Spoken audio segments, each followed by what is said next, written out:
नमस्कार मित्रांनो, आप्पी आमची कलेक्टर या मालिकेच्या 24 डिसेंबरच्या भागात आपल्याला असं बघायला मिळतंय की अमोलला ॲम्ब्युलन्समध्ये घेऊन जातात आणि तिथे एक मागे कोणीतरी उभं असतं.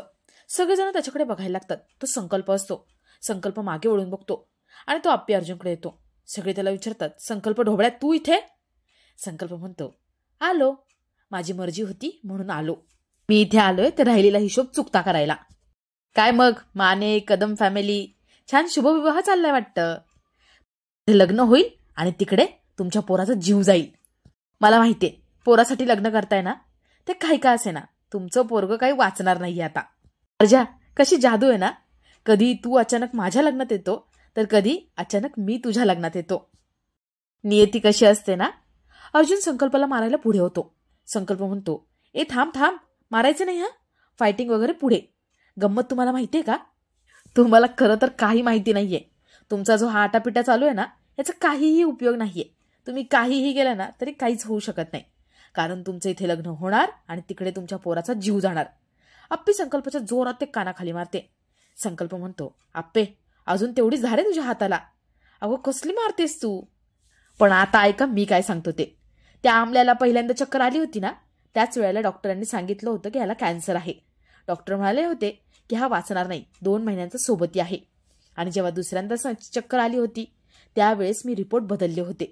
आमल्याला पहिल्या स्टेजपासून शेवटच्या स्टेजपर्यंत आणणारा मी होतो. आप्पी पुन्हा एकदा संकल्पाच्या जोरात ते कानाखाली मारते. संकल्प व्हीलचेअरवर पडतो. अर्जुन मारायला पुढे येतो.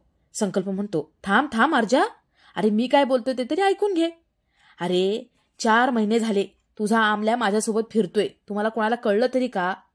तेव्हा अर्जुनला आठवतं की संकल्पला हॉस्पिटलमध्ये पाहिलं होतं आणि आप्पीला सुद्धा सांगितलं होतं. आप्पीलाही आठवतं की अर्जुन काय म्हणाला होता. संकल्प पुढे म्हणतो, तुम्ही सगळे आरामात राहावे, आमल्याचा आजार हाताबाहेर जावा, डॉक्टरच्या हाताबाहेर जावा, म्हणून मी सगळे रिपोर्ट बदलून टाकले होते. खरे रिपोर्ट्स मीच बदलले होते. मारा मला, मला मारून तुमचं पोरगं वाचणार असेल तर मारा मला. अर्जुन संकल्पाला जोरात एक मारतो. संकल्प खाली पडतो, स्वतःला उभं करतो आणि म्हणतो, अरे अर्जा ऐक जरा, अजून खूप बाकी आहे. अर्जुन संकल्पाची कॉलर धरतो आणि म्हणतो, संकल्प ढोबळे, आजपर्यंत तुझ्या वाट्याला आम्ही कधीच गेलो नव्हतो. प्रत्येक वेळेला तू आमच्या वाटेत आला होता. संकल्प म्हणतो, अर्जा साळसूतपणाचा आव आणू नकोस रे. माझ्या लग्नामध्ये तू आला होतास, माझा मांडव तू पेटवला होतास आणि आप्पी सोबत तू लग्न केलं होतंस. तू माझ्या बायकोच्या गळ्यात मंगळसूत्र घातलं होतं. सूट कोणाच्याही लग्नात जायचं आणि कोणाच्याही गळ्यात मंगळसूत्र घालायचं बापाची जागीर आहे का? अर्जुन म्हणतो, बापाची जागीर नाही, मी तिच्यावरती प्रेम केलं होतं. संकल्प म्हणतो, प्रेम केलं होतं हे असं? अर्जुन संकल्पाला मारतो आणि आतून एक दोरी घेऊन येतो. अर्जुन संकल्पाचे हात बांधतो आणि त्याला लाथाबुक्क्याने तुडवत असतो. संकल्प म्हणतो, अरे का माझे हातपाय बांधतोयस तू?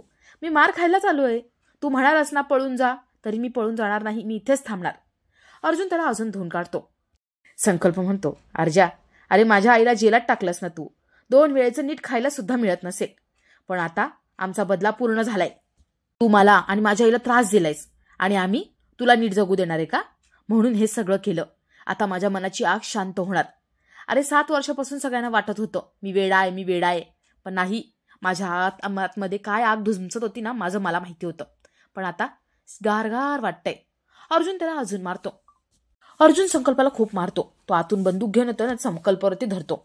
संकल्प म्हणतो, अर्जुन मार रे मला, मला मारल्याने तुझं पोरगं वाचणार असेल तर मार. मला मारल्यामुळे तुमचं जे खोटं प्रेमाचा आव तुम्ही घेतलाय ना, त्यामुळे तुमचं पोरगं वाचणार असेल तर मार. अर्जुन म्हणतो, तू तर ना ग्रहण लागलेस, तुला मी काय सोडणार नाही, तुला आज मी मारून टाकणार. आप्पी अर्जुनला म्हणते, अर्जुन सोड त्याला, आतमध्ये चल, अमोलला वचन दिले ते तरी आठव ना. संकल्प म्हणतो, काही होणार नाही त्या वचनाचं, तुमचं प्रेमाचं प्रतीक आहे ना अमोल, आता बघा तुमचं प्रतीकच नष्ट होऊन जाणार आणि माझा बदला पूर्ण होणार. अर्जुन म्हणतो, आप्पे सोड. आप्पी म्हणते, अर्जुन असं करू नकोस तू, अरे हे भोग आहेत त्याचे, त्याला भोगावेच लागणार आहे. पण आपण अमोलला काय वचन दिले ते तरी आठव, चल आतमध्ये. दिप्या म्हणतो, दाजी याच्याकडे लक्ष देऊ नका, आता तुम्ही आतमध्ये चला, अमोलला दिलेलं वचन आठवा. अर्जुन म्हणतो, आप्पे चल, अमोल बरा तर असेल ना? आप्पी म्हणते, अर्जुन थांब, माझा पूर्ण विश्वास आहे. अमोल म्हणालाय ना तो परत येणार, तो परत येणारच. आपण आता आतमध्ये जाऊ आणि आपलं वचन पूर्ण करू. त्याची इच्छा होती ना, आपल्या प्रेमाच्या प्रतीकाची इच्छा होती ना, मग त्याची इच्छा पूर्ण करायची. मला पूर्ण खात्री आहे अमोल वाचून घरी येणार. तू चल आतमध्ये. अप्पी अर्जुनला घेऊन आतमध्ये जाते, तर हवालदार संकल्पला घेऊन जातात. संकल्प मोठमोठ्याने हसत असतो आणि अप्पी अर्जुनला म्हणतो, तुमचं पोरगं काही वाचणार नाही. तर इकडे स्वप्नील, रुपाली आणि बापू डॉक्टरांकडे अमोलला देतात. अमोलला बरं करा म्हणून डॉक्टरांकडे रिक्वेस्ट करतात. बापू म्हणतात, डॉक्टर, अमोल आमचा जीव आहे, त्याला काही होता कामा नये. डॉक्टर म्हणतात, काही नाही होणार. डॉक्टर अमोलला घेऊन आतमध्ये जातात. तर इकडे अप्पी अर्जुन यांचं लग्न होत असतं. सगळे खूप रडत असतात. अर्जुन म्हणतो, आज अमोलची इच्छा आहे ना, लग्न धूमधडाक्याने चांगलं पार पाडायचं, आनंदातच पार पडणार.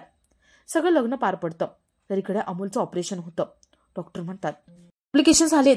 ते सगळे अमोलकडे बघायला लागतात आणि घाबरलेले असतात. आणि आपला आजचा हा भाग इथेच संपतो.